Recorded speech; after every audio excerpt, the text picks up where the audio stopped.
By धूमता। अरे ई का खेला होता ना ना कुछ ना हो देखो का हो हई देखो रिकॉर्डिंग बाय कोहराम स्टूडियो खलीलाबाद। रतिया में बाजी गई मिठाज के डंका उठली तो भइल हमें थोड़े थोड़े शंका। यहाँ का होता रे अरे कुछ ना। रतिया में बाजी गई मिठाज के डंका उठली तो भइल हमें थोड़े थोड़े शंका। कैसन हो आज के गईली हम डर कैली गहरते गईली संभर कि हम चापत देखली का हो जनी हाला करे जा काहे जनी हाला करे जा कहता तोहरो के दी जनी हाला करे जा अच्छा। कहता तोहरो के दी हखुइले बड़ी कारे और ना हो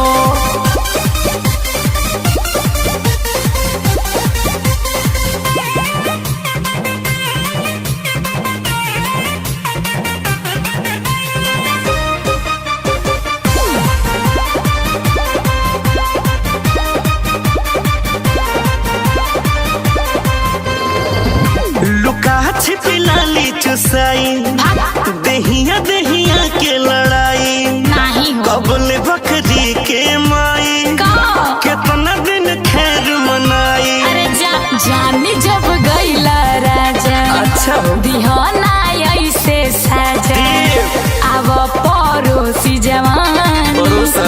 एक भर खा जाए राजा हाँ तो बुझ लियो तहरा ऐसन चढ़ल बनहार भइल कुछ दिन आइले नहीं हार कि हम हाफत देखली। जनी हाला करे जा करो। जनी हाला करे जा काहे? कहता तोहरो के दी दोनों जनी हाला करे जा कहता तोहरो के दी आज तक सुनाइए भर दे हदर वाला आज दिखाइयो दे दो। अरे ऐसा का देख लिहला हो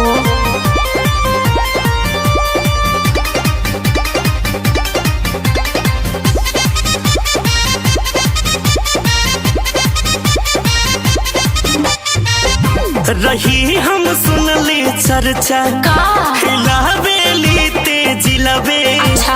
लइखे मालूम रहे कि ओहो। सपना ई हवा मिलबे बना जानी बुर बकरियन तुम तंग तू काहे करेला नरम होठवा के ललाई आव होठवे पे लेला देनो गइल हमरो मिजाज सनक ई जवानी में गइल बहक कि अब कोरा बेलेली।